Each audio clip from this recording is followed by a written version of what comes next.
Hello and welcome to the Gamepodular Twitch channel. I'm back in the hosting chair until tomorrow. I am your host, Hilka. Joining me, as always, on Luigi's Mansion is my co-host Scott. How you doing today, bud? I'm good. I'm still in the same chair. I haven't moved. I hope you've at least been getting something to eat in the meantime. And oh, dude, if you haven't left your chair, it's gonna smell so bad. I think I'm also more fused with the chair now. So Yeah. We're back playing Luigi's Mansion because calling it a vacation is, I guess, a strong word. But I just took a week off, basically. I just took some time off, I guess, for like the holidays and then also in January. Yeah, I know. I changed it after we went live. Also, I think that Seskra logged into the Game Modular account. Because that's what you got to do when you host the streams yourself. Yeah, so I took some time off, but now I'm back. Yeah. Well, that says it's Seskra for sure. I know you well enough. But yeah, I'm back. I'm back full of energy, ready to do some more streaming. Before we get into the main thing, I do want to remind everybody that we have a Patreon. That's patreon.com/gamepodular. If you want to send us some money there, you can. You don't have to, but if you got some extra cash lying around, you want to send it our way, you're more than welcome to. We would really appreciate it. Yes. You can also do the same at ko-fi.com/gamepodular. If you use the chat command for either !Patreon or !Ko-fi, you get the links to both. Look at me. I did it. I did the thing. The reason we're on this view is I wanted to... oh, right. I should also mention... we also have podcasts, which is the main thing we do. You can go to gamepodular.com or your favorite podcast streaming services to listen to N-Focused, the Nintendo-focused one, or Unfocused, the unfocused one, I suppose. I try to keep it at least together. Oh, for sure, but there's no, like, limitations. We have such great branding. Like, they're great names, and they're similar, and I love it. Yeah, go listen to those. Subscribe on your favorite podcast service of choice. And we just released a new N-Focus this week. That was this week, right? Yes, that was this week. Yes. So much has happened this week. Oh my God. Like, I took last week was my, like, I'm going to take a break week. And then this week I have done so much. It genuinely has felt like 2 weeks have happened in this week. Oh. Anyway. Also, if you're watching this on the YouTube channel, what up, YouTube? Hit the like and leave a comment and subscribe if you aren't. That would be cool. You can also listen to our podcast on YouTube at youtube.com/@gamepodular. Okay. I think that's everything. I did want to briefly start the stream. I just wanted to show something off real quick. So I'm a very sweaty man. I get sweaty very easily. Summer is not a great time for me. And so one of the main things I run into with video game controllers and systems is that the rubber gets very sticky very quickly. So to that end, I asked co-host of N-Focus and professional hardware writer Rosalie for some recommendations. And I got these thumb grips for my Nintendo Switch 2 Pro controller. Aren't they cute? Oh, please. There, now it's focusing on the controller. Ah, nice. Yeah, hashtag not sponsored. But if you want them, they are SteelSeries Control Freak No Slip Thumb Grips Strawberry Sage Edition. It comes in a 2-pack. So they're also on my 8-bit do Ultimate. Ah, nice. The funny joke that I had prepared for you earlier that I told you before we went recording. Control freak is just a, it's a term of phrase. Do they have them in Biggie? Boo! Boo! But because it has to be cool for the gamers TM, it's spelled KONTROLFREEK, which as a person from the Netherlands is very funny because FREEK,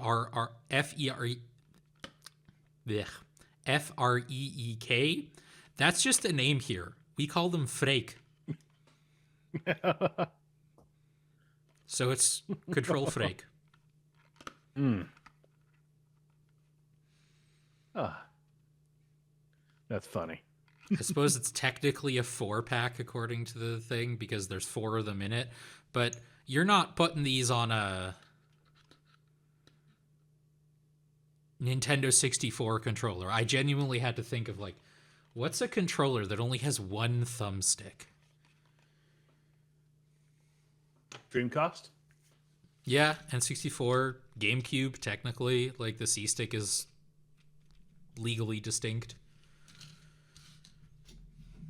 Remind me, PS1 didn't have any thumbsticks, right? It just had D-pad? Initially, that was right, but then they ended up doing the first Dual Shock. Gotcha. Yeah. All right. Also, speaking of controllers, I ended up for Christmas getting a 8-bit do Ultimate 2 controller. Ooh. How's that been going for you?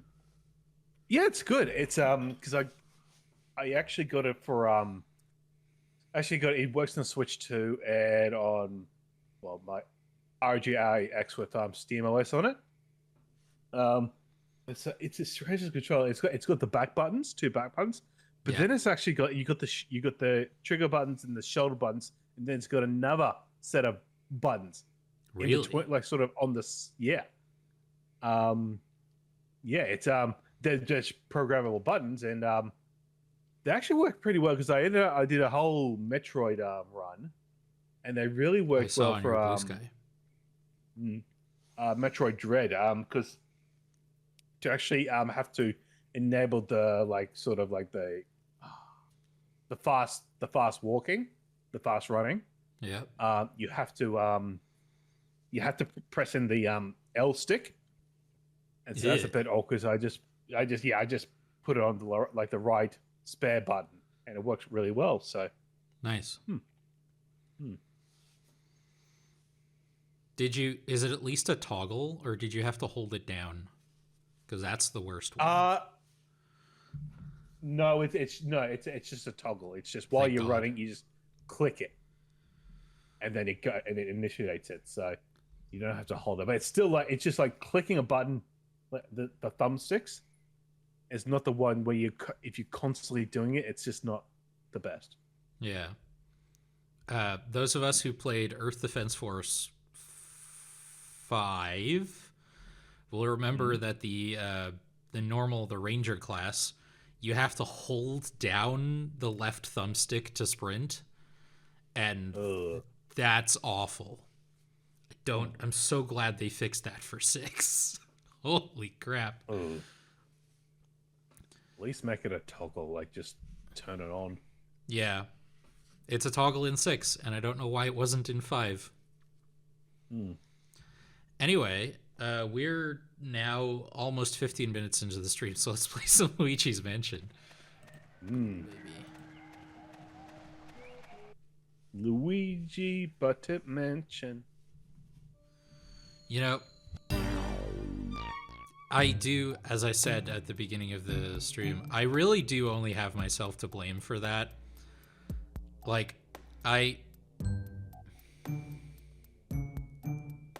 I chose to make that our going live notification. And I could have not, but I did.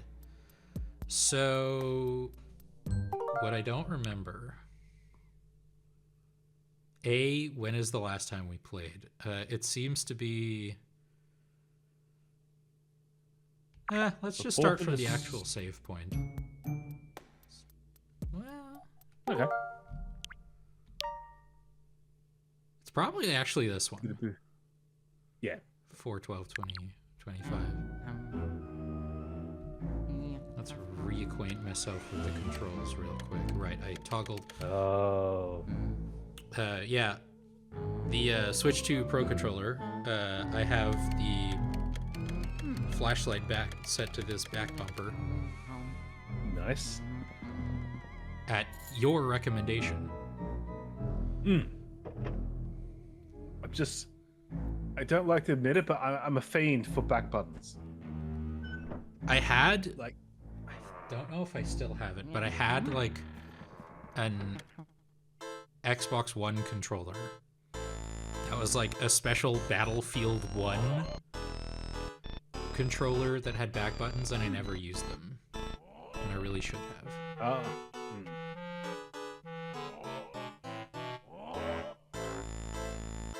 Of course, the artist is French.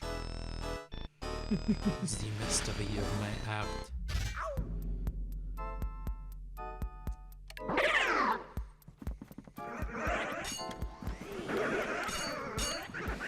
So the artist in Link's Awakening was French as well, I believe. It is a stereotype. Oh yeah. Speaking of French things, I've been going to a lot of movies in the past 8 months, and one of the movies I went to see was a real all-timer classic, Francois Truffaut's Breathless. From French New Wave cinema. I promise I'm not getting one of the foundational films of French New Wave cinema, and I promise I'm not getting film theory nerd with this discussion. But because I'm not that deep into film theory. But I recently started rewatching Brooklyn Nine-Nine. Yep. And there's some oddities in it. It is some of the most propaganda I've seen in a while. But the funniest thing right off the bat was episode 2 or 3, the sort of bringer at the start of the show, hey, let's all name our favorite cop movies. Jake Peralta, of course, says Die Hard. It's the movie that made him want to be a cop. And then Terry Jeffords, played by Terry Crews, mentioned Francois Truffaut's Breathless, and because, quote, Terry likes foreign films. And having now seen that movie, that's not a cop movie. The cops are in 3, maybe 4 scenes at most. It's mostly about the main character who is a criminal. And just a real piece of garbage. Okay. A central, it's the same logic that says Die Hard is a Christmas movie.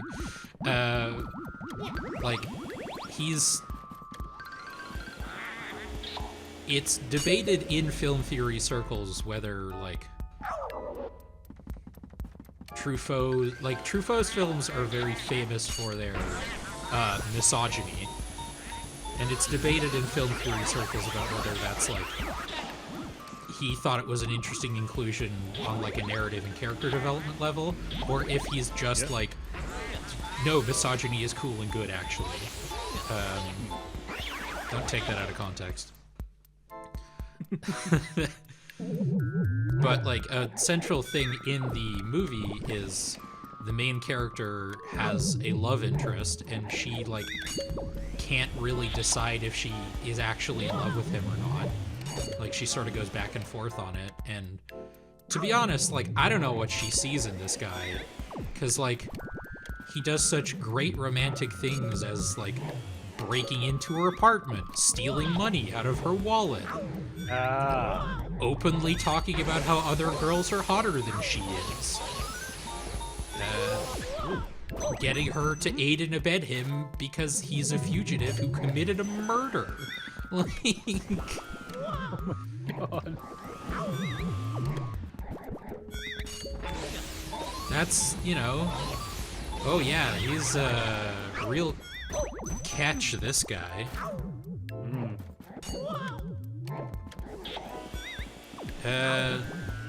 Off the top of my head, it's like directed by Truffaut, but Godard was one of the writers, but I could be misremembering.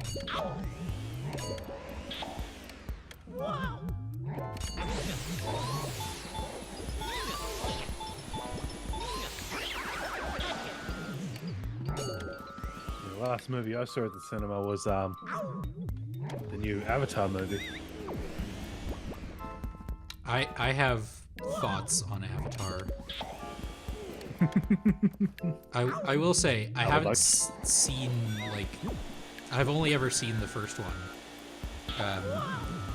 My thought on Avatar is, I think I posted about this on Blue Sky last night, about, like, I've seen multiple people in the past, like, week really talk up Avatar Frontiers of Pandora, the, like, Ubisoft, like, Avatar Far Cry game, basically. Yep. And I feel like a crazy person reading those posts, because, like, I turned that game off after, like, 10 to 15 hours, bored out of my skull. I don't see what, like, it is, like, the most 5 out of 10 game I've played in a very long time. And I say this as someone who does enjoy Ubisoft sandboxes. And, you know, it's possible that having not played most of it, I missed out on the good parts. But respectfully, I gave it 15 hours.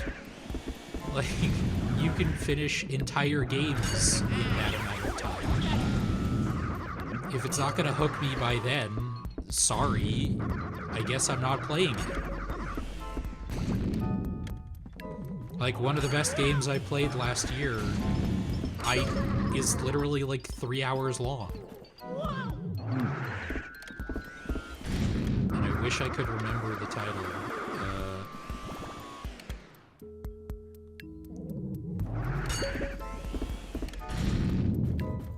I mean, I played Metro Prime 4. That was 15 hours. For some reason, I thought that was too short. From memory, I really enjoyed it. But then I ended up playing Metro Prime Remastered, and I got the same amount of time. This is, oh, okay, you know, Metroid games, you know, they're not really that long. Yeah, and I don't think they should be, you know? Like, because it doesn't have, like, an RPG element like a lot of, like, Castlevania games do. I think making them, like, 30 hours long is just gonna make them wear out their welcome. I know. I just always thought that Prime Remastered, Metro Prime, it was about like a 30-hour game. It's like, I was wrong. I mean, I wouldn't be surprised if I spent 30 hours playing it, but I'd never played it before, you know? So I would get, you know, lost and do a lot of just exploring in places that I didn't actually need to be exploring.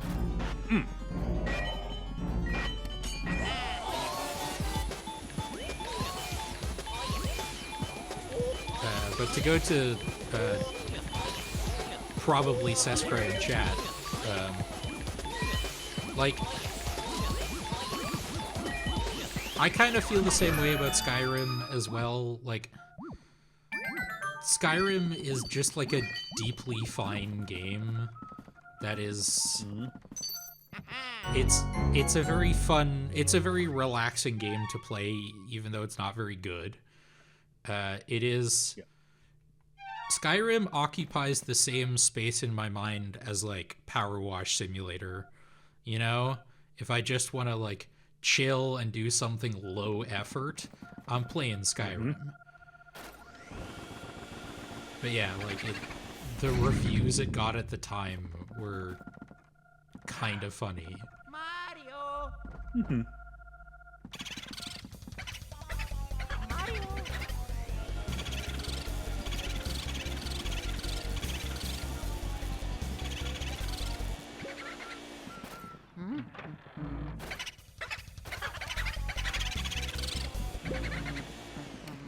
I did, speaking of Skyrim,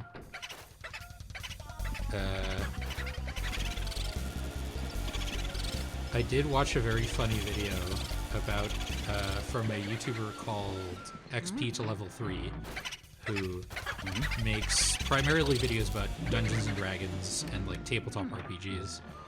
And he has a show called Arcane Arcade where he and his friends play tabletop games. And like a year or so ago, he wrote like an entire original system to play like a Fallout game. And for this video, he just told his friends, like, show up. We're gonna play something. He didn't tell them what they were gonna play. And he wrote an entire system to do like Skyrim as a tabletop RPG. And yeah. It is also very funny that, you know, he tried to make it as accurate to the games as possible. To the game as possible, I should say. And so he starts with the like, you wake up, you're sitting in a carriage. Finally awake, are you? And like everyone immediately was like, oh my god, you're actually, oh my god.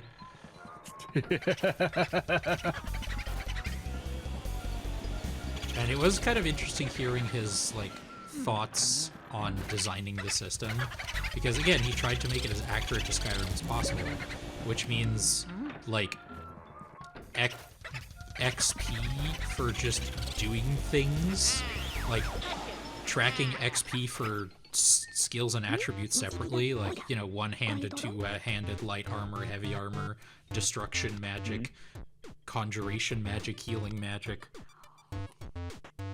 and the just hideous spreadsheet he had to make to keep track of it all. Yeah. That was very interesting from like a game design perspective. Van Gore. Are they allowed to say gore in a Nintendo game?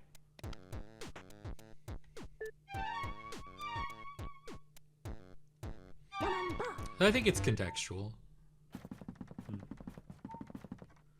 I will say,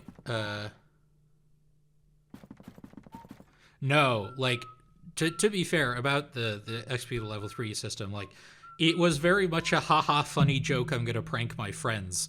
By his own admission, like, I know that, like, people are gonna ask me for this system. You probably shouldn't, because it's not very good.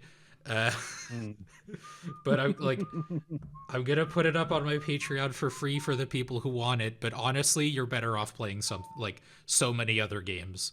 Like,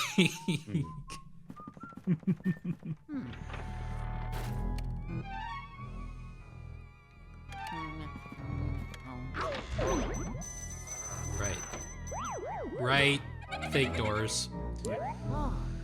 Oh, can you tell I haven't played this game in a while? So where's this actual door that we unlocked? Was it in the basement? It was in the basement. The one criticism I have of the thumb grips is on the Switch 2 Pro controller, it's possible that I applied them wrong on only this controller. The raised beveling that, like, the stick, like, goes against, it makes contact with the actual thumbstick grip. And so you can't, like, rotate them around quite as quickly because of the friction. And that's not a problem on my 8-bit-do controller. So it's possible that either I applied them incorrectly on only this controller, or the actual, like, pads are smaller. Okay. Did they just peel onto it, or the way it works? Sort of No, it's like you can peel them off again. They're just also they're like a kind of rubber that I'm hoping doesn't get sticky as quickly as the standard kind on controllers. But you like turn them inside out, and then you put them on the pad, and then you like roll them over. Okay.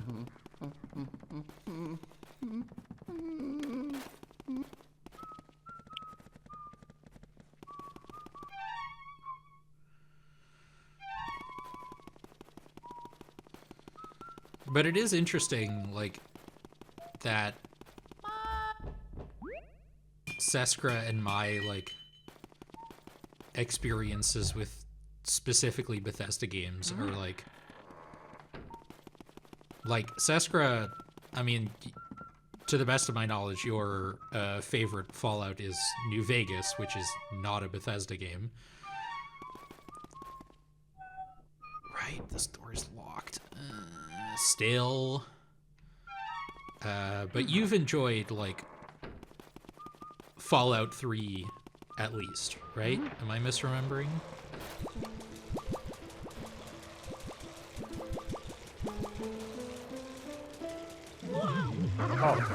Me? No, Seskra, sorry. Oh, Seskra, yeah. I did enjoy, well, I have enjoyed the Bethesda Fallout games. Probably the least one for me is 76. I keep forgetting that game exists, to be honest. It did get better. Like, it was rough its first iteration. It would be funny if we get like a Fallout 76 A Realm Reborn. If you catch my drift. Okay. Oh, it's like if you're not catching my drift. The first version of Final Fantasy XIV that came out was like yeah. ass, and Square Enix like took it offline and apologized, and were like, hey, we're gonna make it good this time, and then they did. Yeah.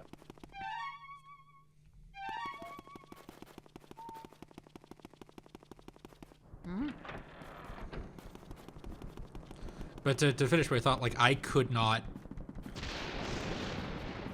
get into like Fallout 3 or 4 like at all.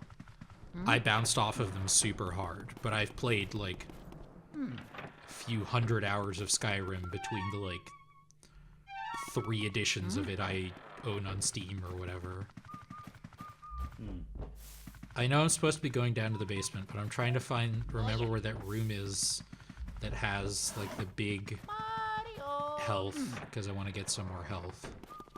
And I think it was in this direction. It could be on the other side too. No, it's this one. It's right here.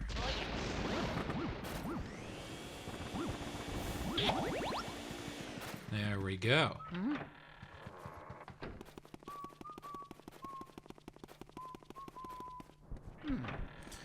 I was rewatching the Super Eye Patch Wolf video on Shenmue 3 yesterday.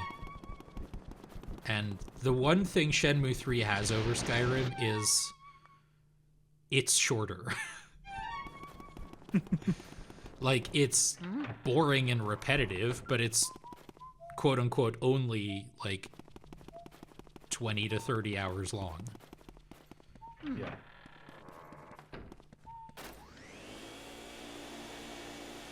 It is kind of tragic that, like, Shenmue 3 is the way that it is.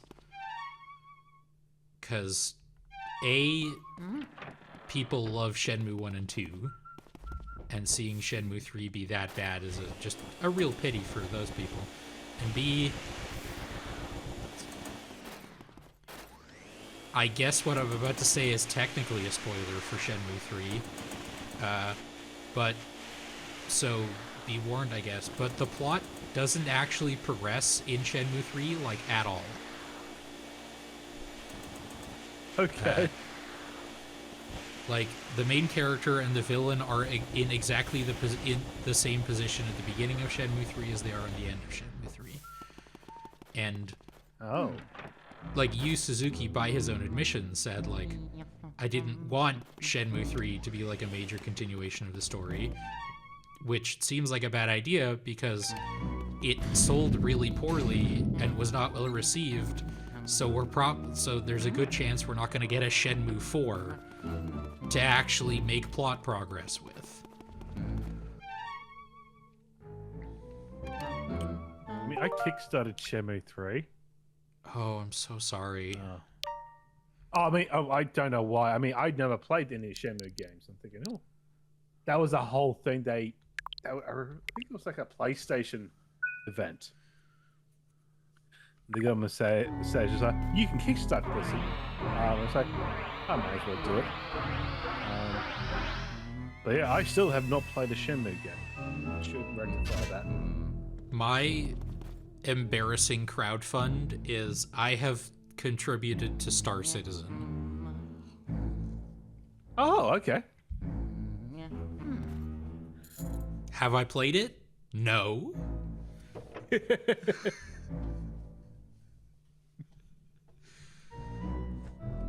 mean, for me, I mean, my most embarrassing Kickstarter is Mighty Number 9. It's gonna be really funny if this is the end of the game. Because we're like half an hour into this stream. Mario!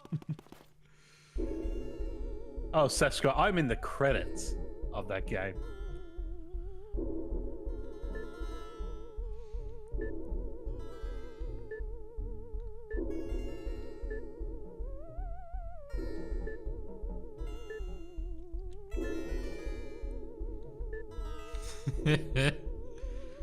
Gullible soup.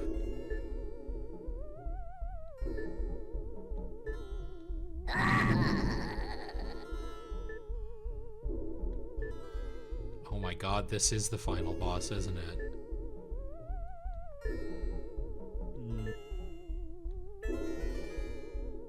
Schwerp schlorp.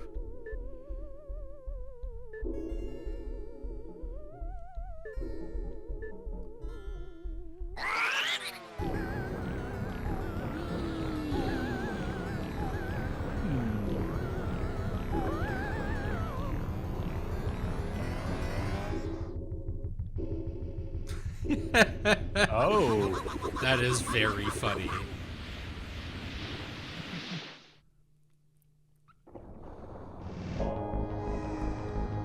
I was young and naive. I'd like to Mega Man. Strictly speaking, I think you still do like Mega Man. There just haven't been any Mega Man games recently. Oh, well, they did announce Dual Overdrive last year at the Game Awards.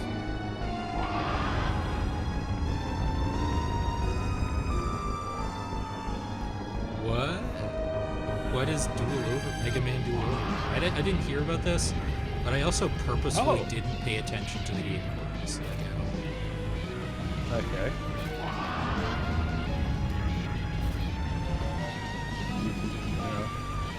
Yeah, it's a new Mega Man game coming out next year.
reason I'm going after the tail is because I've played Super Mario 64, for the record. See if there's anything else in the environment I can interact with.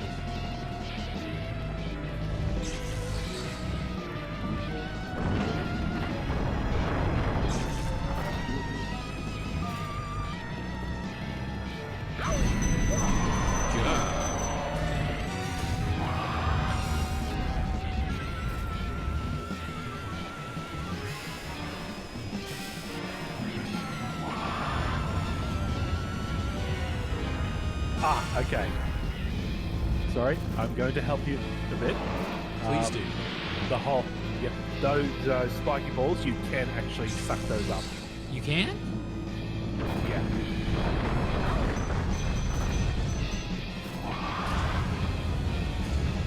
I think you gotta pick them up while they're getting flung at you.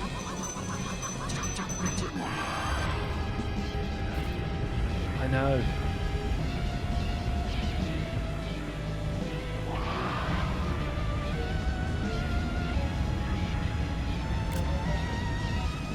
Truly a beam clash for the ages.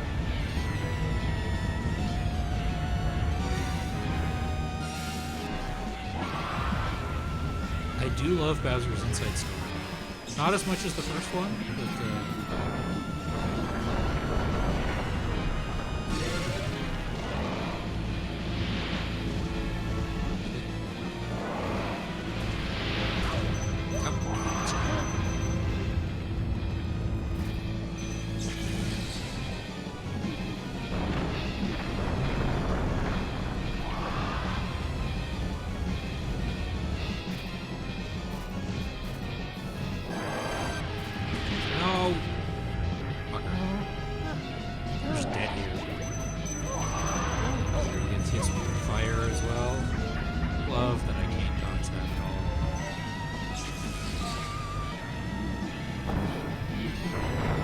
There we are.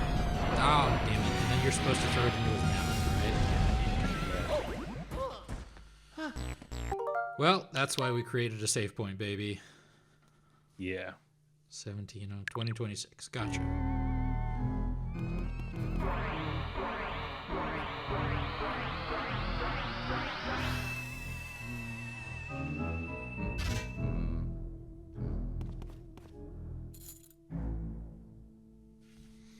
But yeah, like for context, my hands are like damp, and we've only been streaming for 40 minutes. You're a It's sweaty best. fellow. I am, yeah.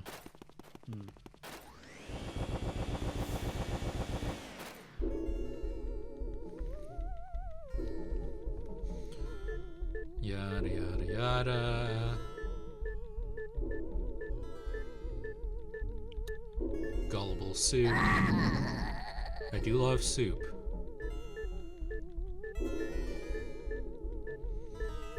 We talk about this a lot on N-Focus at the very least, but also in Non-Zero Mode on the stream. I really do hope we manage to get like DS and 3DS games on Switch and or Switch 2. Because like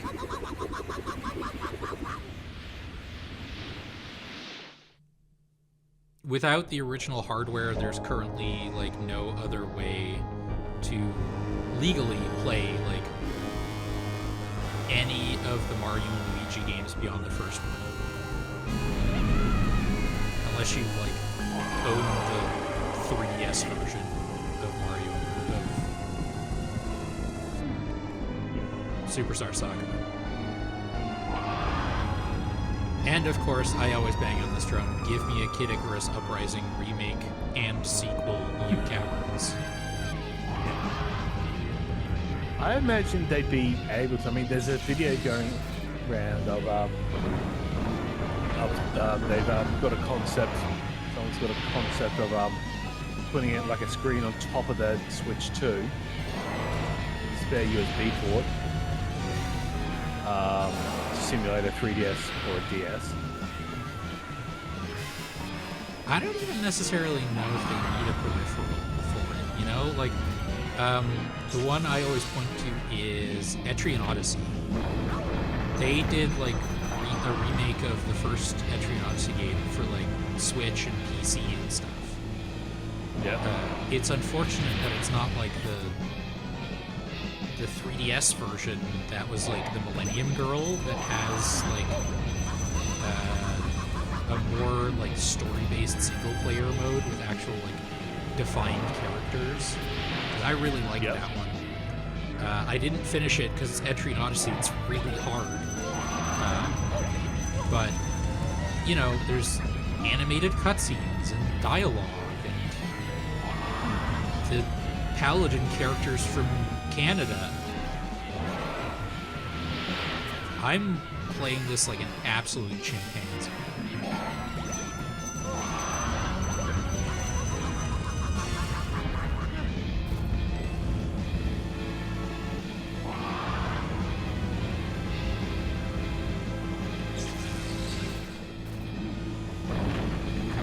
Come on. No! I hate that you can only catch them out of midair.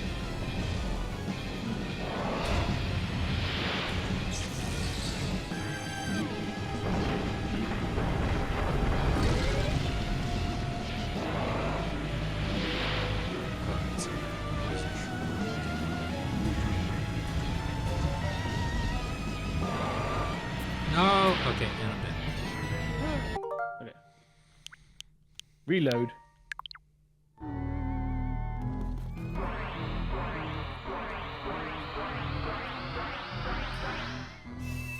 There's a couple ways they can do it. Like they got that screen concept. The most obvious ones they do it like what they did the Wii U, where you actually just have two screen, like you play it portably, but you have the two screens on the one screen. Yeah. A bit awkward. But they got the Switch who does the game share, where it can actually like it can share its screen or another instance onto another Switch. Yeah. So they could do that. That is like So you the have it on worst option, I think. If you do it like it's the most expensive one. I mean, if you had the Switch 2 docked, then like have it some other Switch as the controller, it could work. Yeah, but requiring people to have two consoles to play games from 15 years ago is not a great solution. I mean, this is the company we're talking about where they're going to release a $139 Australian replica of a Virtual Boy to be able to play it. Yeah. That's still so funny. That still, it has no electronics in it. Nobody does it like Nintendo. Oh, truly one of the funniest video game companies.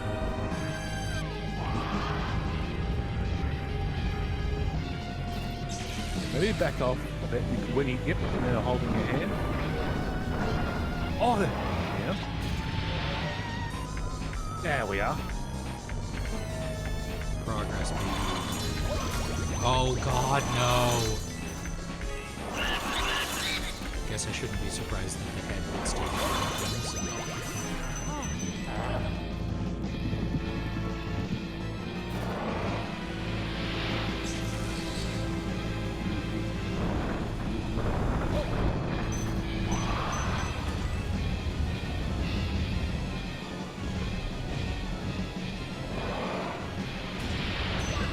Oh, come on.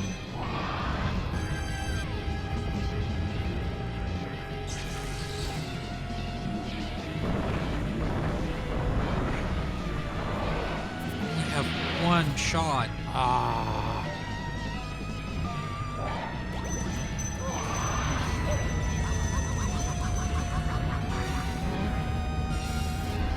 I mean, I know I'm like complaining that the final boss is hard. Like I've never played a video game before. But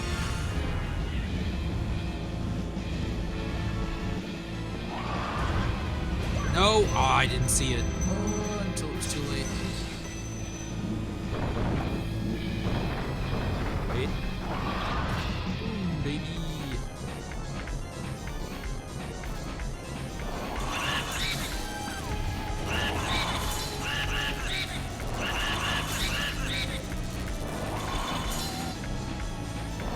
We didn't get hit.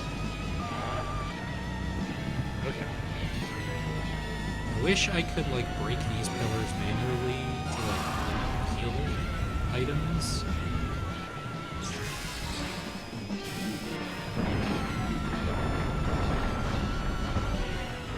Oh, this camera is so good. No! I'm dead. Load them up.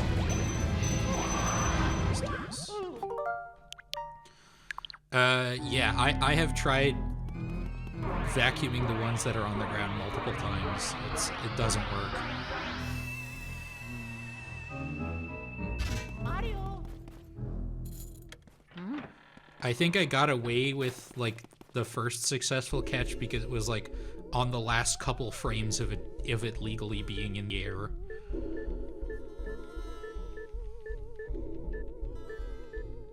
Okay.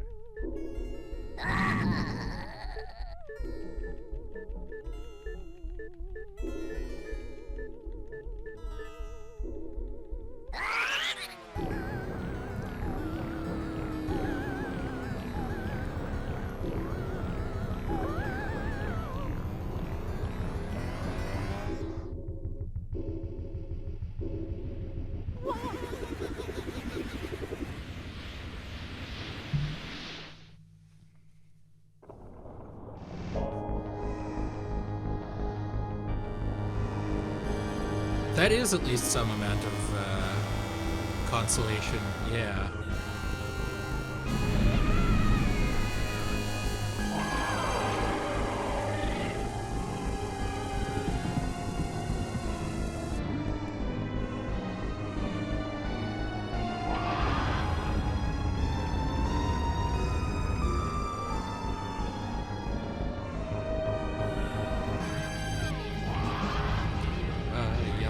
Alright,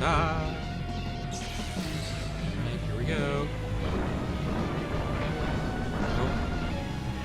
Please, please, sir.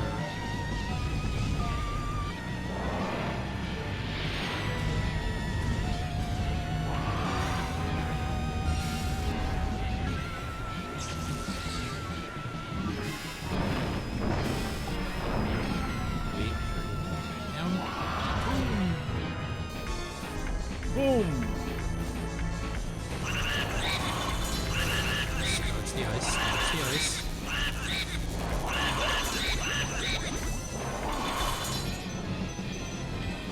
Can I make a suggestion? Yeah. Save it. Separate.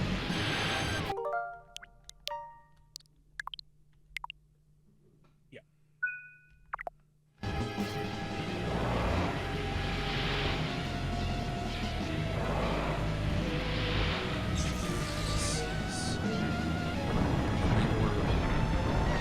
No.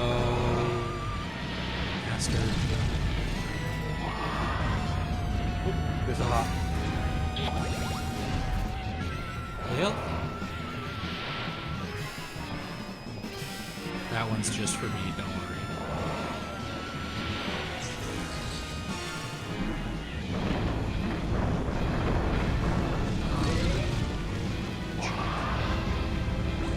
Oh, come on.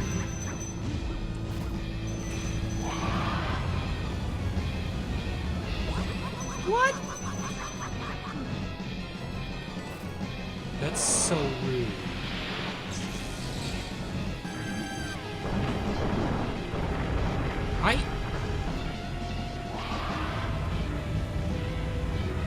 Man, this boss fight sucks. Never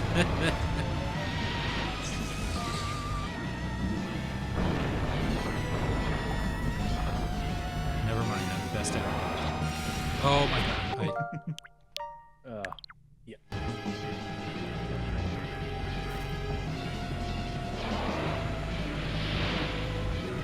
Haha, gotcha. What? How did it hit me but not get caught in my vacuum? Brother.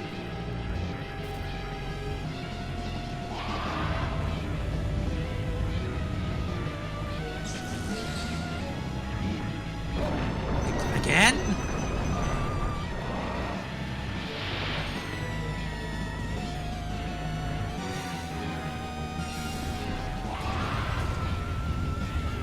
ball is life. Give me ball.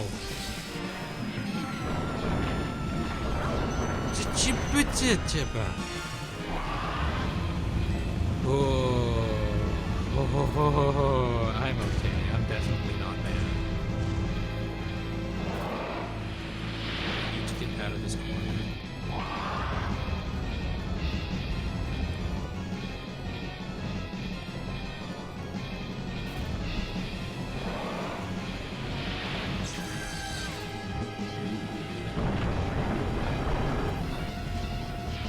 Alright. Ah, the pillar!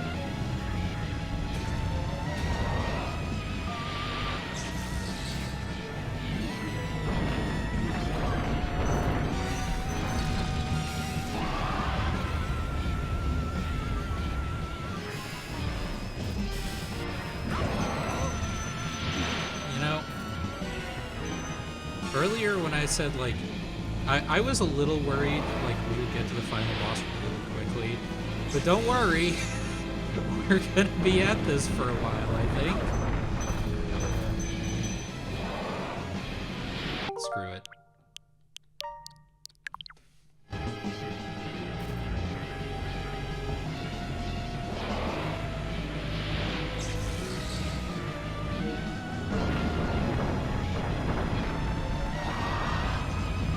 There is, yeah.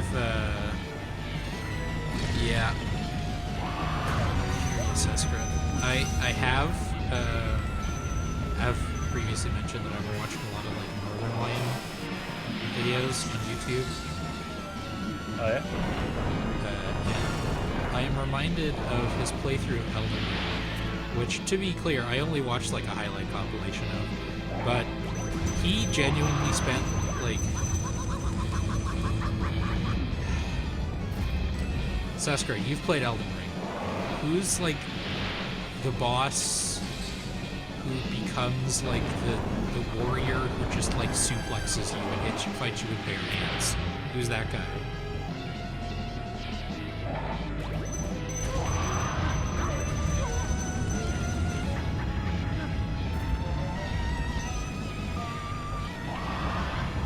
Yeah, Horalu.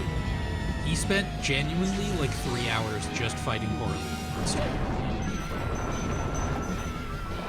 Oh my god, I got one. No, it was too late. Okay. I'm gonna take a break. I'm gonna calm down. I'm gonna drink some water. I'm gonna wash my hands. I don't know if it shows up on stream, but they are wet. It's gross. And we'll be back in a couple minutes for more of this garbage. Bye-bye. Bye. And we're back. Hello, everybody. Hello. It's time for SmackDown. Here Comes the Pain. I wish.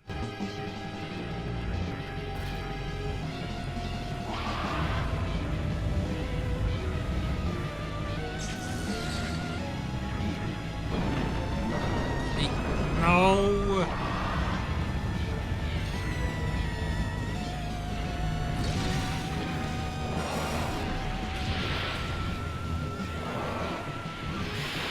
No.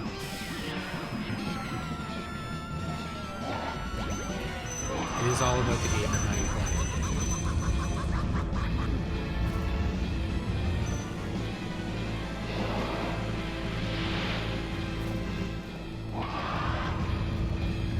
To not be so boxed in.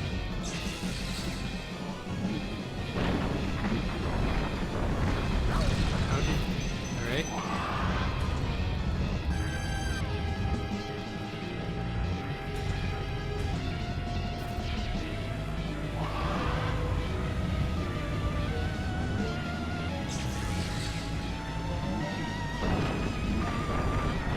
How did I not catch that second one?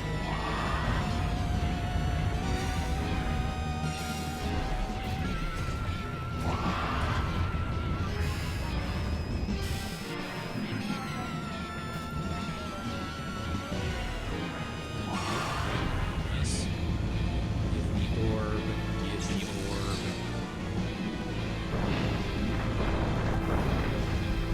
orb.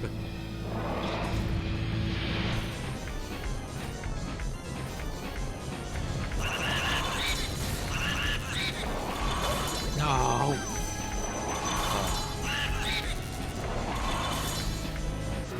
You know what? Yeah. We take those. Okay. I don't have like an amazing amount of health left, but progress is progress.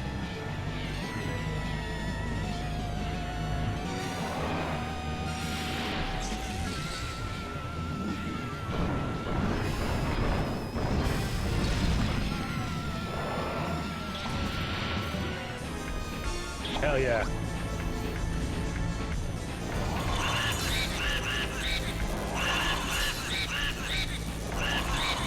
No! That was far away enough. Oh, what's Save it. going on? Uh-oh, uh-oh. That's a new one.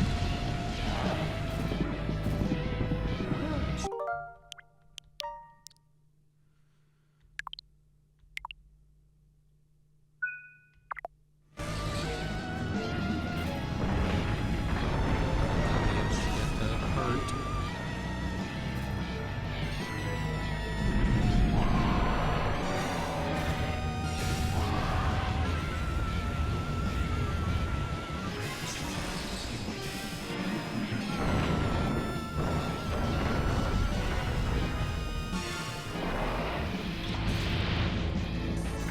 Yeah. No, the ice! Oh, the ice does damage over time too. That's so brutal.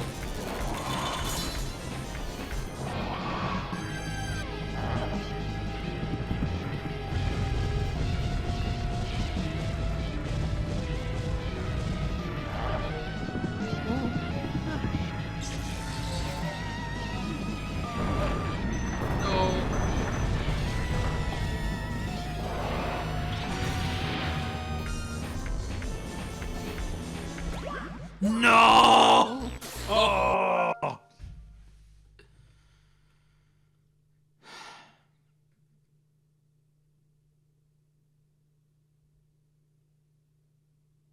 Okay.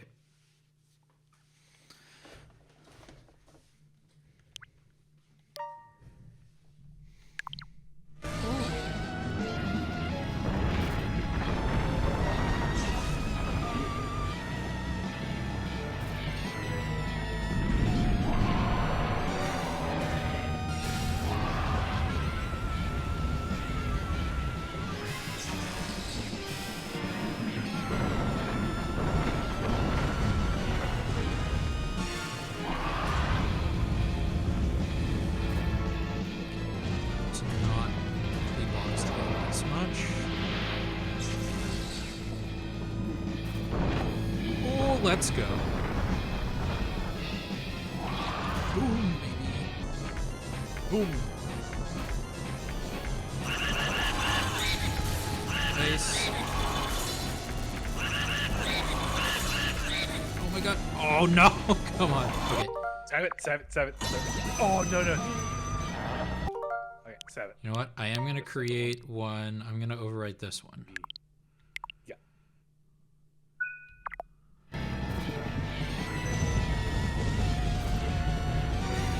Smash a pillar. Give me some health.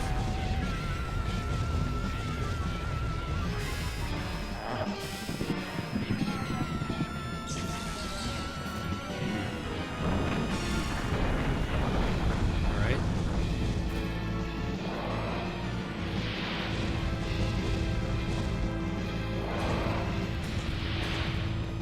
I wish that like that his inhale could suck up the orbs and damage himself that way. That would be great. But again, I'm expecting this to be a good boss fight, which it is not. So, like, I think about video game difficulty like a lot, and I don't really mind games that are hard. It's just there's a fine line between hard and annoying. And this has crossed the line into annoying.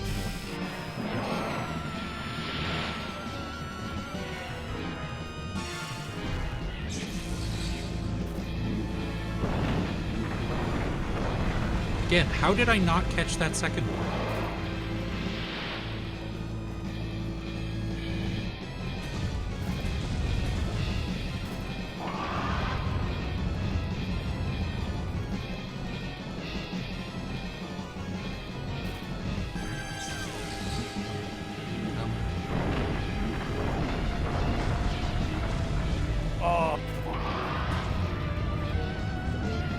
I call malfeasance.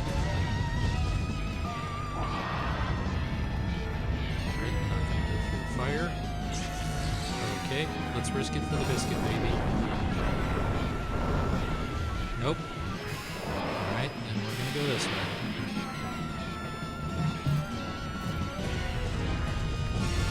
Stay away from me.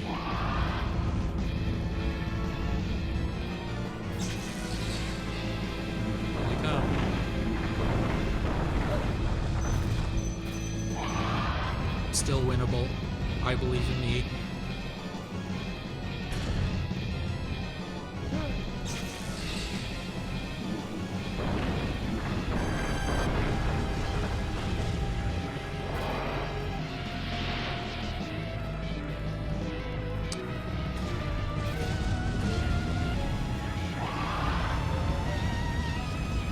Thank you, Seskra. I believe in the you who believes in me. God, I should watch that show again. Oh my god. Oh my god. Let's go, let's go. Don't get exploded. Get iced. Ooh, let's go. Yeah!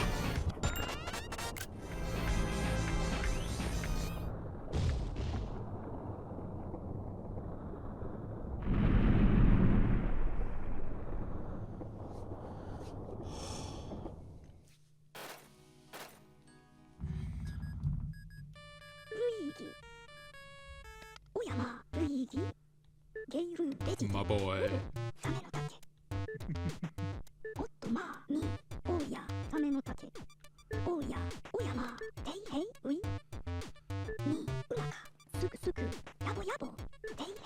Yabo yabo.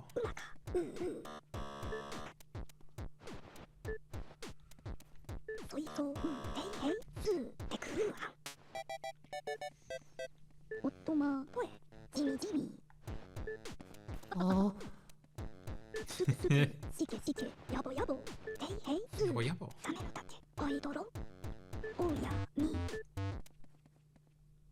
Huh.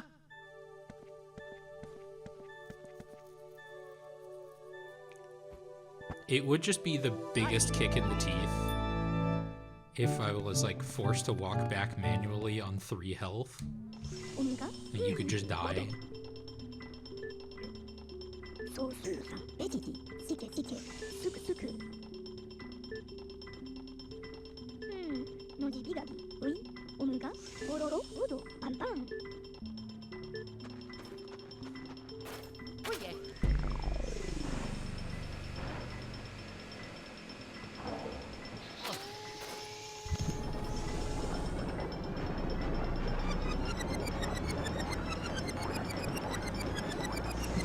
Guys.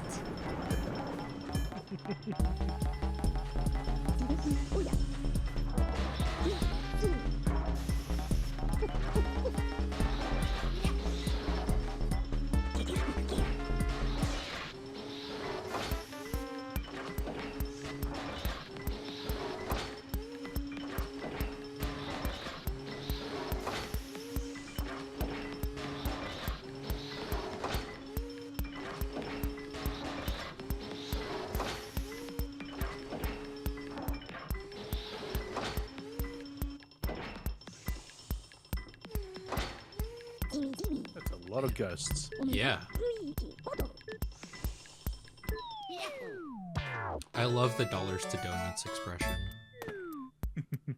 Uncle Grimley, Jarvis, Vincent Van Gore, Sue P, Clockwork Soldiers, Sir Weston, King Boo.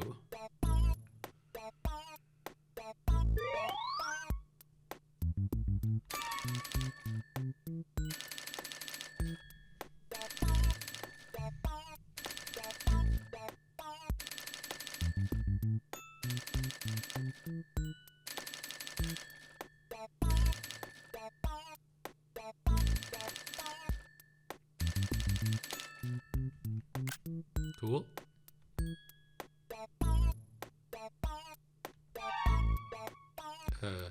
Yeah, I guess. Yeah.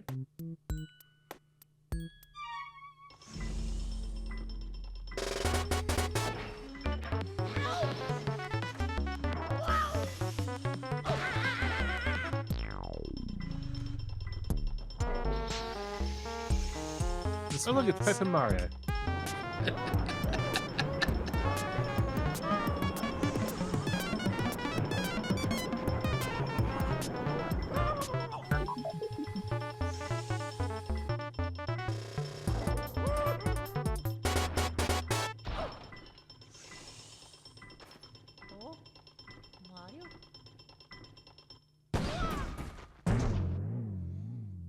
Mamma mia.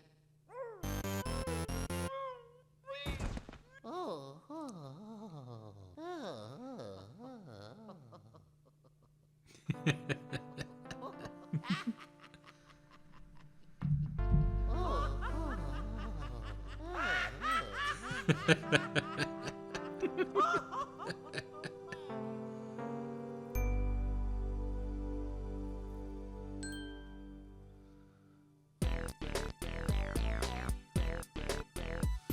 All right.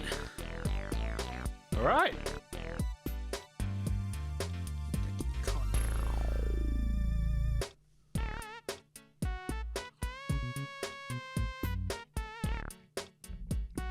All right, let's do some overall thoughts on this. Yeah. You rascal. I never really felt like I got a good handle on the controls in this game. I think especially turning with the right stick, I think it was way too sensitive.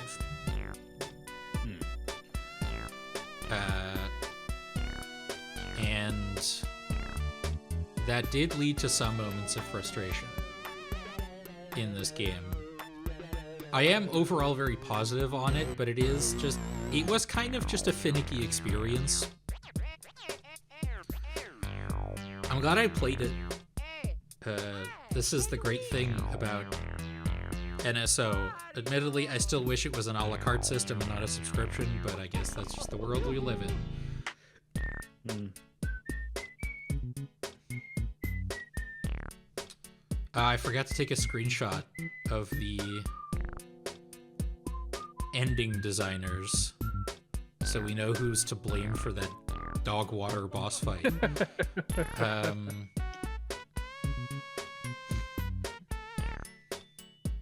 Bill Trinan, hey!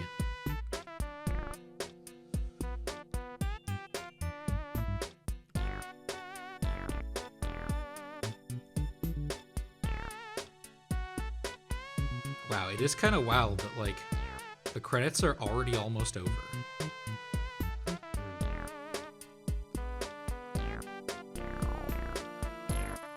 It's been a hot minute.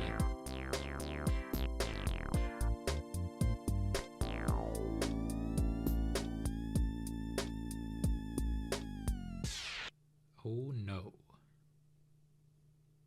Oh, thank God. Rank E?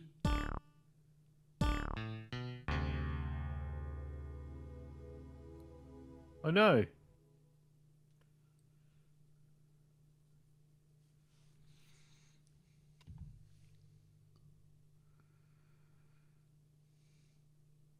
All right. I mean, I guess I don't know the conversion rate of G to US dollars or euros. But I feel like 43 million could have built a bigger house than that.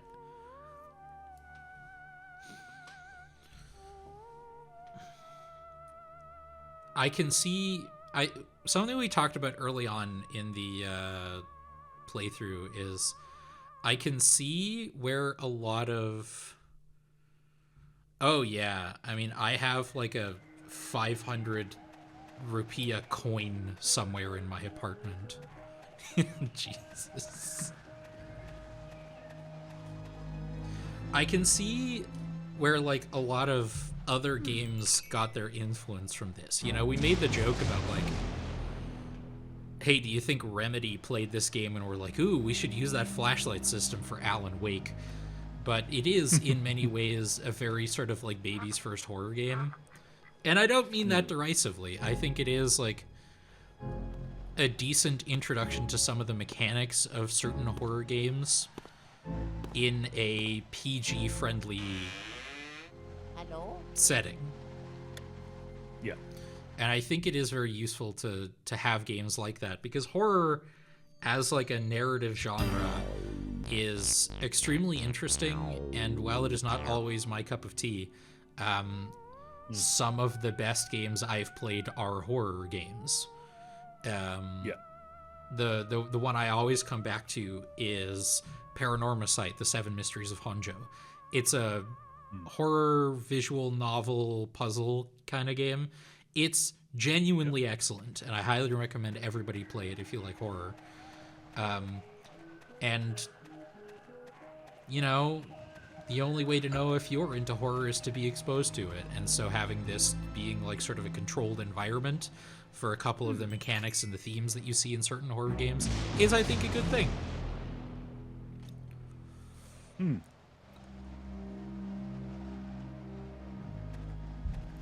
Pivoted from its IP's usual trappings and lean into horror instead in order to show off the fancy new lighting system. This is Nintendo's version of Doom 3. I mean, this is also like it does have a cool lighting system, and it does have like really nice smooth animations, which is something I remarked upon a lot. Like,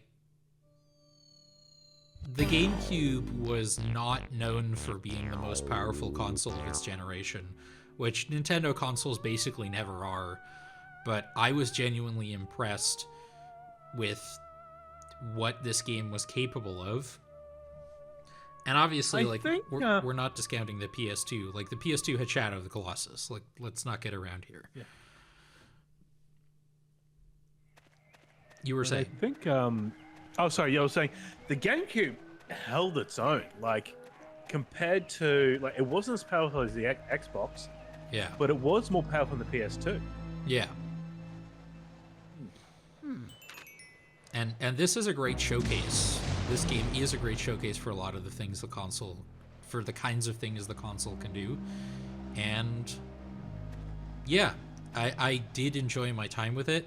I will say I do not feel particularly inspired to play the other ones. Like, I know there's 2 sequels to this game, and based on everything I've heard, it's like the main thing that Rosalie dislikes about the other ones is that the ghosts have way less personality in them than they do in this one. And I'm sure the gameplay is refined, as Seskra is saying, the sequels are better. And I'm sure the gameplay is refined, but I don't really feel the desire to have a similar experience to this again anytime soon. Maybe one day, you know, but I'm also fine just playing something else for a while, which I will be doing. For context, I'm still playing Pocket Monsters Legends ZA. I did roll credits on it earlier this week, but there is post-game content to engage in. And it's big. Yeah. Well, I don't know how big it is yet, but the game itself is pretty big. It's I think I hit like 96 hours of playtime by the time I hit credits.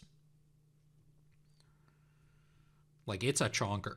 I mean, it's a Pokemon game. They're all pretty long. My one main complaint about Pokemon Legends ZA is they have trait evolutions, which the previous Pokemon Legends game technically also had, but you had an item that you can just use on your Pokemon to do the trait evolutions. For this one, as far as I found, you have to trade them. And I don't know a lot of people who have this game. Oh. So, like, I don't have a Machamp. I don't have a Gengar. I don't have an Electros. Sorry, an Electros. Which is a bummer. Because I do like it. But anyway, we still have about half an hour of stream left to go. We could play some Mario Kart. I'm never unhappy to play Mario Kart. Trying to think of, like, what else can we do in, like, half an hour?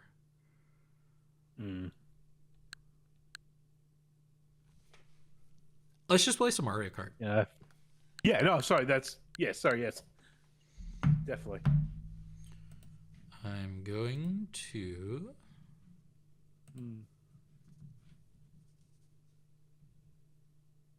Right. Change that in Twitch. Edit stream info.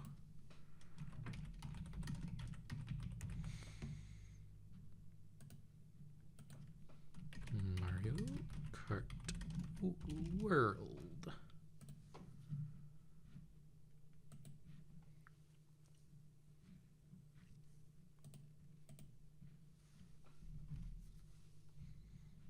All right, where did OBS go? OBS is right there.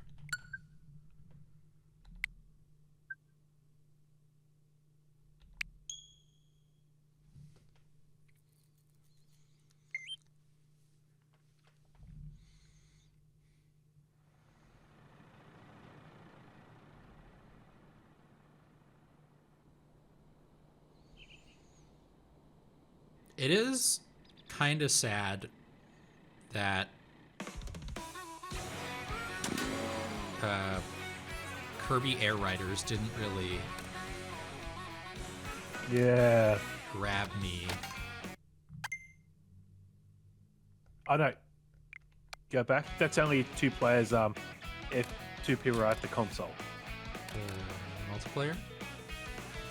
you just go download to online play, and then just 1 player. Ah, I see. You can tell how long it's been since I played this game.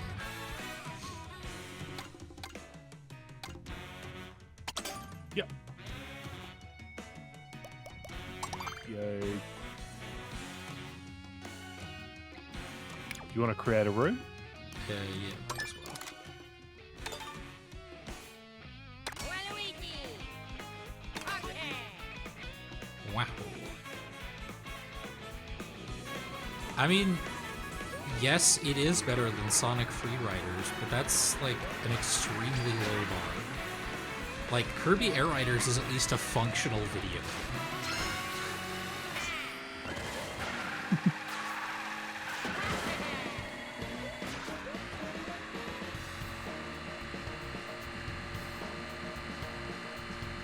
It's just the main thing that Kirby Air Riders I really ran into, and I talked about this on the N-Focus episode. I forget which episode it was. We covered it. Is like, that game is just so busy that makes it like kind of exhausting to play. And so every time I would think about like, ooh, I could play some Air Riders, the next thought would be, or I could play literally anything else. What has gone on with my... Let me try that again. I joined your room and then communication error. Oh, It's not the internet because I can... Yeah, it's not the internet because I can still see... I can still see a stream and chat on it. yep, you're still in the call. Okay.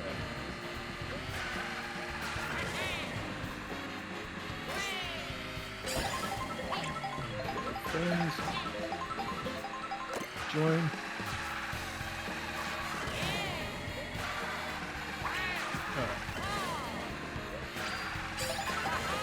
should be on now. Hey, you're here. All right. You want to start up a game or?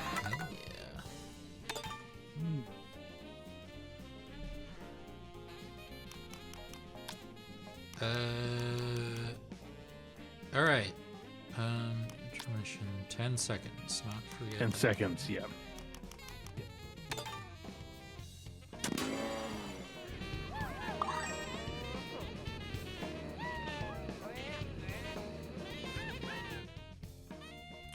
All right, where do we want to go? Spaceport?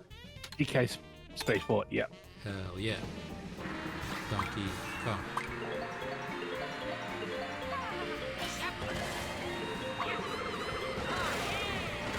Donkey Kong. Now I'm hoping the fact that I don't have my audio going through, I can only hear your audio, won't mess me up. Ooh, yeah, that is an important one.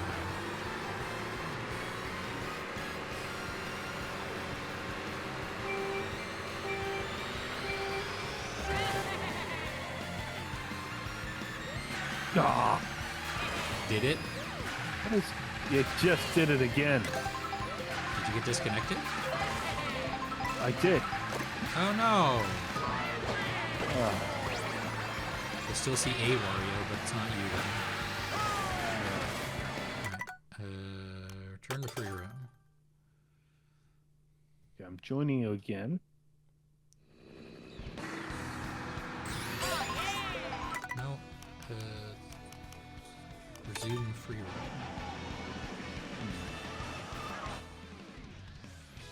No. Don't. Stop it.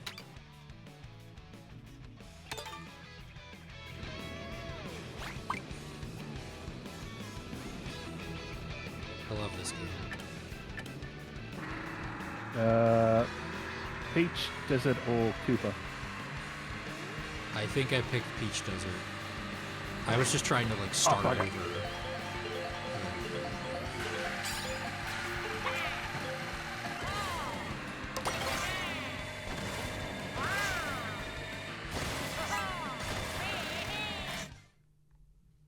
Desert Hills. That was it. I do like how we're Wario and Waluigi.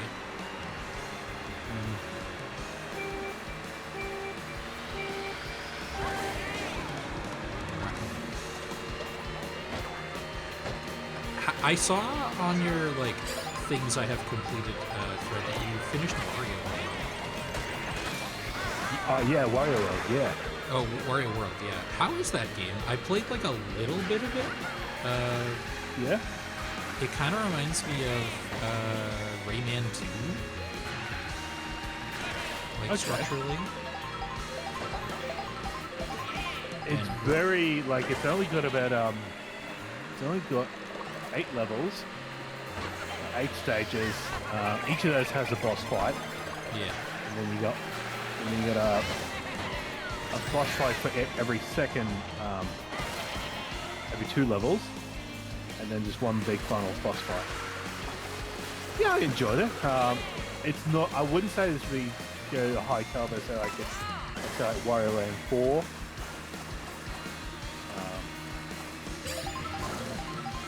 I enjoyed it. It's very interesting the way you sort of use the attacks to get around. Like you do like a pile drive or spin your opponent around and use that to open a door. Yeah. I've been playing 2 games a lot recently. Pokemon Legends ZA and oh boy, time for Blue Shell. And Chorus, which is a sci-fi like flight combat game. And Chorus rules. I'm almost at the end. It's like a 16-ish hour game, I think. And I'm having a blast with it. And it has got me thinking about flight combat games. And on the one hand, I do want to play more of them because it's like like Star Wars Rogue Squadron is a flight combat game, and it is one of the first games I ever played. And so I have just like a very strong nostalgic association with it as well. Mhm. But the problem is, like, the obvious next step is like an Ace Combat game. But Chorus adds some interesting twists to the flight combat formula that I don't know, like, if anything's gonna compare, you know? Because it's like a sci-fi game where the character you're playing as has like psychic abilities. And one of the psychic abilities you get is straight up just the ability to teleport behind a nearby enemy. Okay. And that's incredibly sick and cool. And I want more games that do that.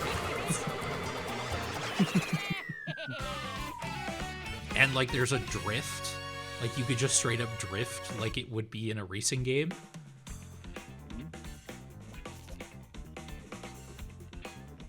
It's dope. Nice. I highly recommend Chorus. It's but the problem is then like Ace Combat, like it has some sci-fi elements as like near future technology. But like as far as I know, it doesn't have psychic teleportation, you know?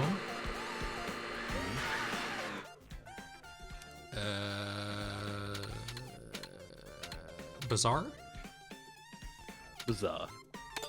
How bizarre?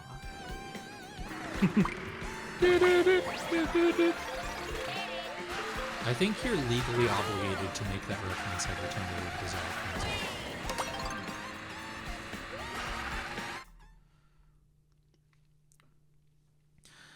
But, yeah. And then my big task, once I've completed Chorus, which I hope is probably going to be today, is I need to start actually making progress in Expedition 33. Because I have purchased tickets to a concert for Expedition 33 music, where I am told they play accompanying footage from the video game for the music that gets played. And having played like 6 hours of the game is not exactly the best situation to be in for that.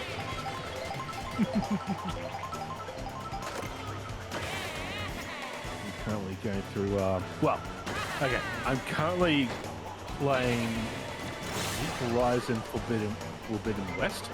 Oh, really? Yeah. And I'll tell you something. 2 people in Gamepodular are playing Horizon games. Ah. And I'll tell you something. Is it? Or at least, like, I know Susker is going to play it. I don't know if they've started it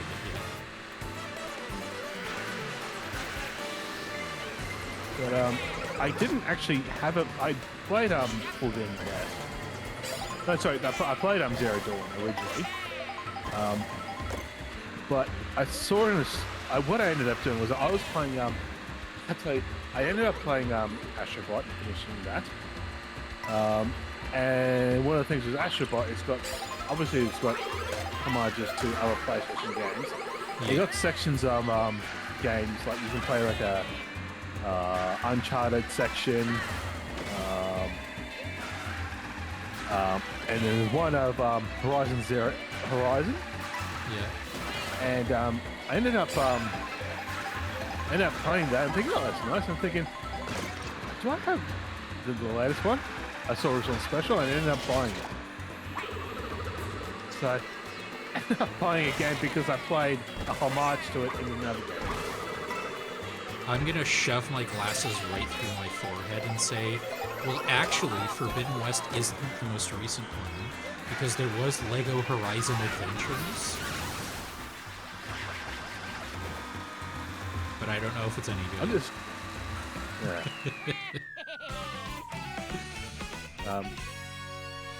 But yeah, but I'm playing that in the vein that I know that I'm going to be next week I'm going to be playing Final Fantasy VII on Switch 2. So, Did we do 2 courses? I think we did. Oh, right, because like the connection issues made things go weird. Okay.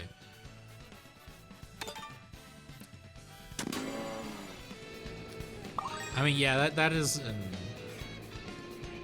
Terry O'Pickleby's technical difficulties.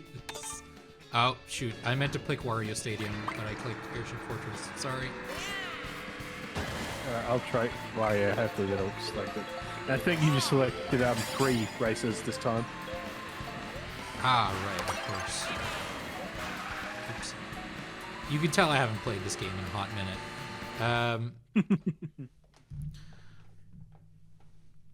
I like Horizon Zero Dawn. I don't love it, but I like it. And the general like consensus on Forbidden West that I've heard is like it sort of overcomplicates the formula a little bit.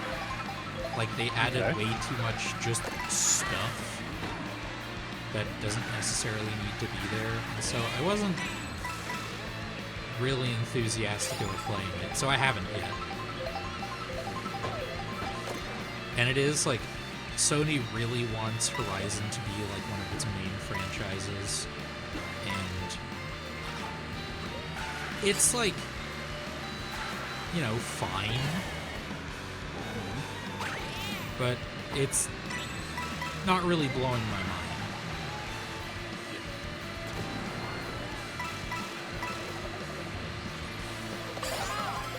Like, I do have some fondness to it just because it's, you know, the developers are Dutch.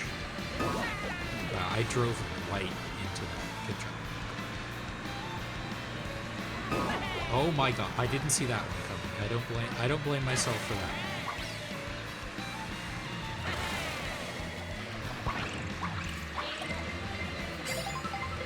Oh my god, I drove into my own banana. I'm so good at this game.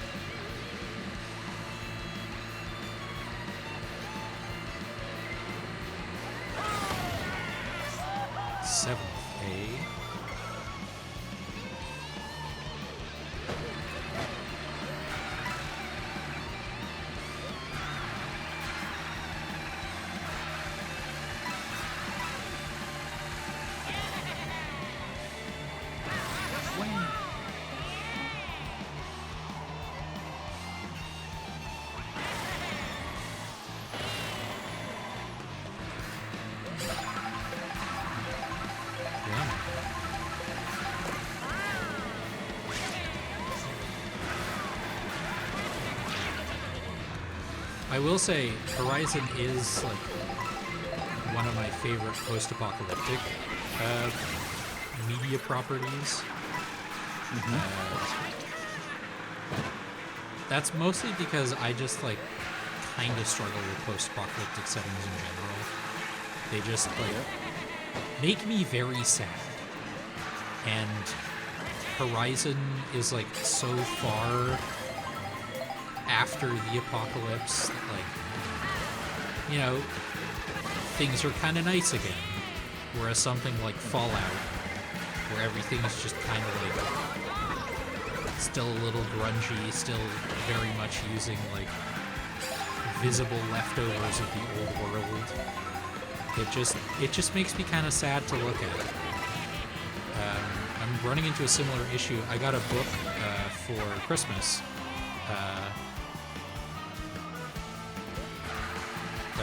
Dungeon Crawler Carl. Yeah. It's a franchise that's like pretty big right now. It's about like aliens have destroyed the world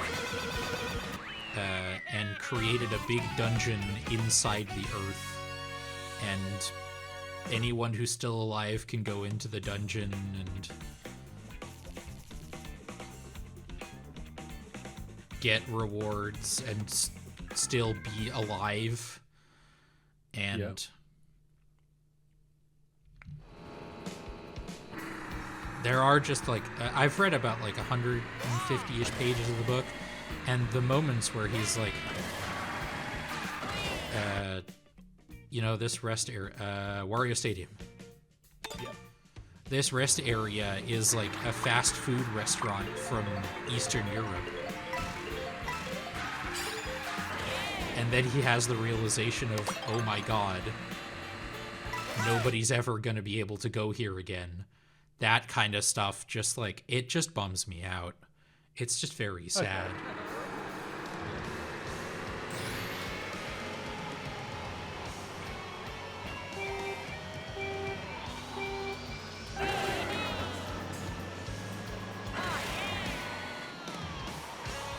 But yeah, like Sesper said, like Horizon is post-apocalyptic.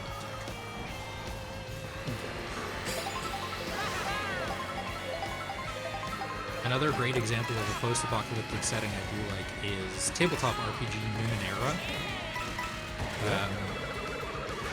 It's 1 billion years in the future of the Earth.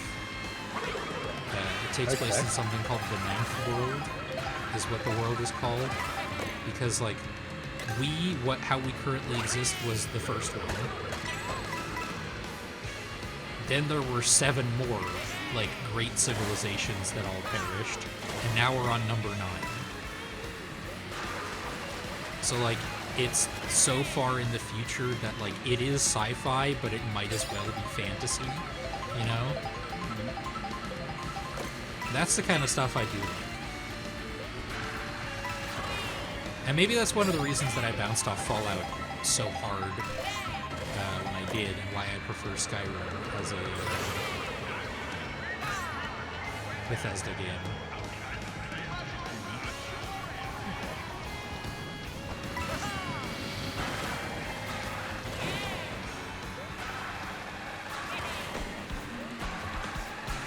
Have you been watching the Tomb Raider animated show?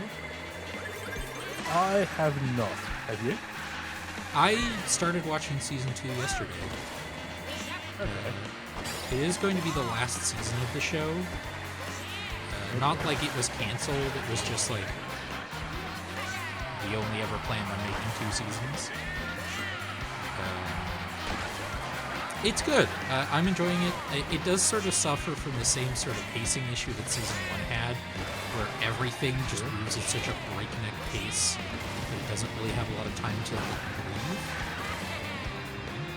But I like that it's slightly ridiculous. Because it's Tomb Raider, it's kind of gotta be slightly ridiculous, you know? Oh, yeah. I have actually been watching the Fallout. Yeah, that got a new season, right? Which is, I think it's the 5th episode. It's fun. I've been watching it with my father, who's not a gamer and has no idea what's happening in the Fallout universe. And, you know, after we finish the episode, he comes to me and he goes, "Okay, can you just explain this and what's with this and why are they like that?" And it's just so funny. Scott, please explain what is a super mutant. Oh, they haven't gotten to those yet.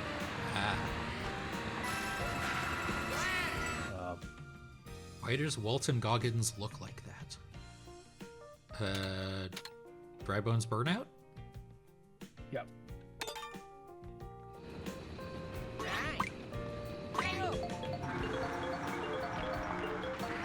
That's beginning. Yeah, the show's beginning to crack because the actors like Walter Goggins has admitted that he hasn't played any of the games.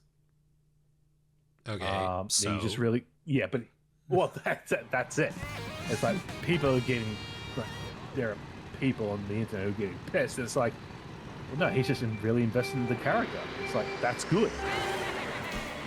Yeah. Like, I feel like you don't need to necessarily play the game, but you do need to have like some amount of familiarity that can come from just like someone on set making sure you know how to pronounce like Nuka correctly. Obviously, Exactly. I don't think anyone's gonna mess that one up, but it was just like a hypothetical example. But like, who cares? why does he need to have played the game? Why are people mad about this?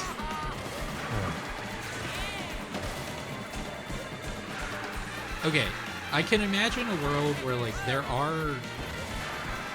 is a history of like video game adaptations that just like don't get what the video game is actually supposed to be about. You know, the famous example of like the Bob Hoskins Super Mario Brothers movie. Like that movie is fun, but calling it an adaptation of Super Mario Brothers is generous. Oh yeah, but it's I would even go as far as to say incorrect.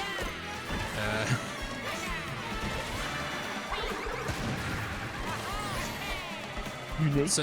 So I guess like there is maybe some lingering resentment there, but I mean, if the show's good, which I don't know if it is, I haven't watched it and I probably never will, then like, who cares? And also, something being very faithful doesn't necessarily make it good as well.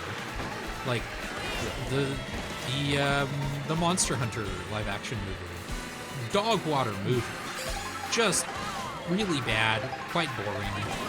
But like, it's very faithful to a lot of aspects of Monster Hunter. Like the actual monsters are exactly like they should be. They act, look, and sound exactly like they should.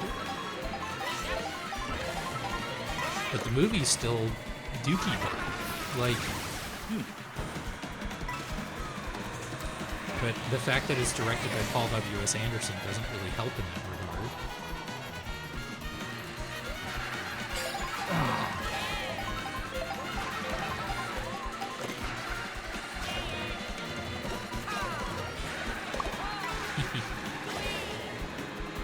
Well, you've won this one.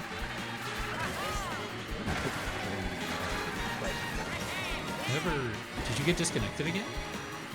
I get disconnected, but I'm trying to join again. And hopefully, I should be able to join you now. So, yeah.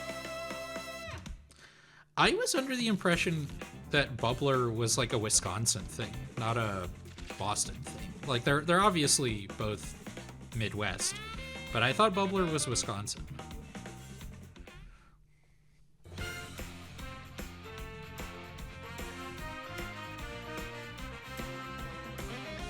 Oh, look at you with your crayon. Really? Is Massachusetts not Midwest? Oh no, it's New England. Yeah. I do get those confused sometimes.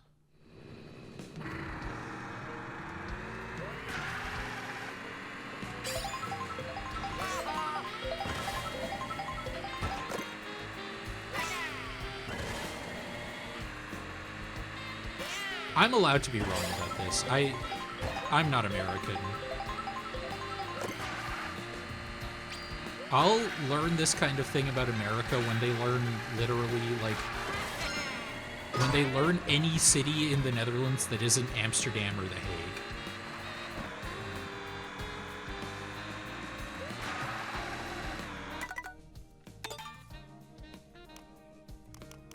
Four races. We could do okay, I don't know what is 32 with my races. internet, I think.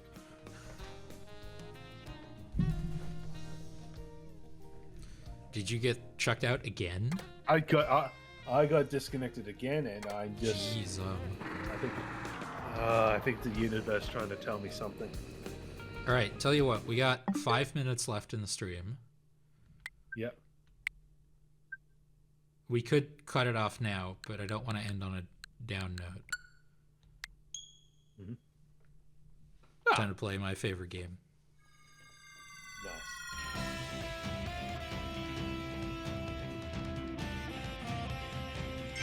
I don't remember where I am in this file. I guess we'll find out together.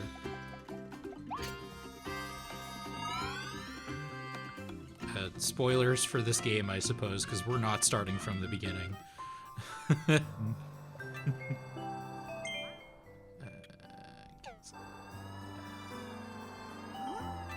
Oh, great. Yeah, we're doing this fight, huh?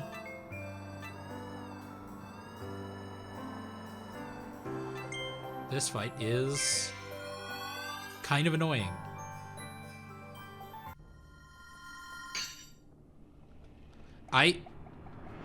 No word of a lie, Seskra. I have, like, inspired by Northern Lion and Ben Wheeler, I have just considered doing, like, what Ben Wheeler calls slop Sundays, of just, we're just gonna do, like, Sporkle quizzes together or something. Or, U quizzes. Oh, there was such a funny stream with Adam and Jordan as part of the Loading Ready Run Subathon, where they just did a bunch of U quizzes, which have a very specific demographic that I don't think any of us exactly are, but it is very funny to read them. Don't you want to find out if you're rabbit pretty or deer pretty? Okay. I will not tell you what those mean because I don't know either.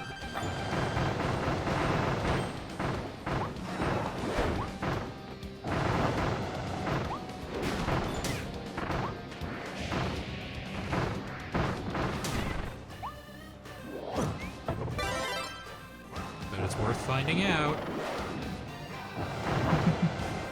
Or like the classic, like the classic Sporkle quiz, can you name all 150 first generation or 151 first generation Pokemon? Which I have already done, like, ages ago, and the answer to that question last time was no. Because there's a couple, like, of the ones that don't evolve that no, they're not quizzes for closeted furries exclusively. The general audience for U-Quiz people is like a very specific type of Tumblr user that I am not. And also just like Zoomers, which I also am.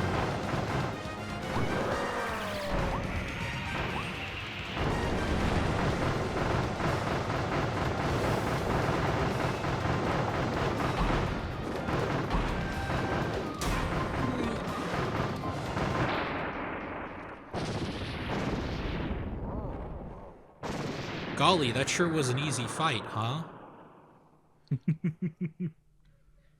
Oh wait, I'm thinking of a different boss fight. This is not the internet one.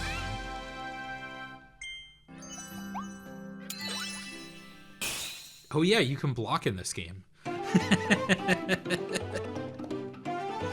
forgot you can block in this game. I basically never block unless I have the sword.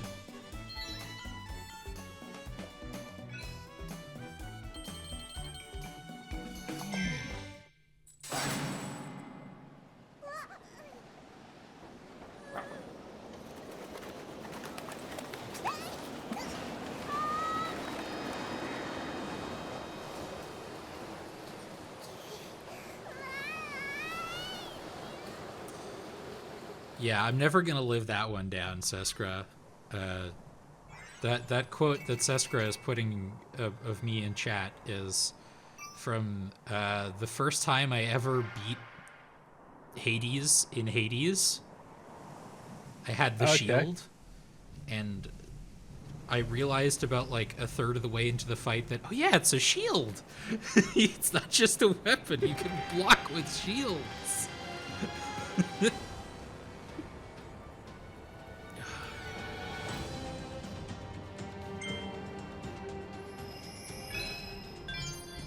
This game technically also post-apocalyptic. Yes.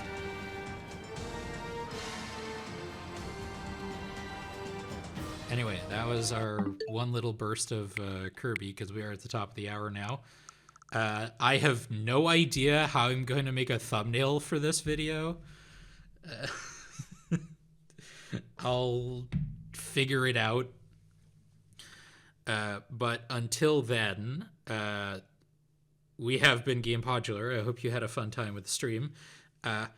We'll see you again tomorrow at the same time as this stream started for more of the Hollow Knight randomizer run with Seskra, and in the pilot seat and me as the co-pilot. Check that out. Hey, Scott, I just realized, well, I didn't just realize, I realized earlier on the stream that we never talked about what we're gonna do next, and I feel like if you could just hang around like after the stream goes offline so we could like talk about that, because I have some ideas. But we were dealing with some technical issues before in our preparation section. So yeah, I hope you had a lot of fun. We'll see you all tomorrow. And until then, as a reminder, we have a Patreon. That's patreon.com/Gamepodular. We also have a Ko-fi page. That's ko-fi.com/Gamepodular. Oh, look, good job, Ko-fi Streambot. Check out this VOD will be on the YouTube channel later today. Check out our other YouTube channel, youtube.com/Gamepodular, or the website or your favorite podcast services to listen to our podcasts and focus. We had a new one coming out earlier this week. It was great. It was a lot of fun. We had many takes, and we talked about the Pokemon Lego, which was great. All right. Take care of yourselves, y'all. We'll talk to you all tomorrow, and have a good one. Bye-bye. Bye-bye.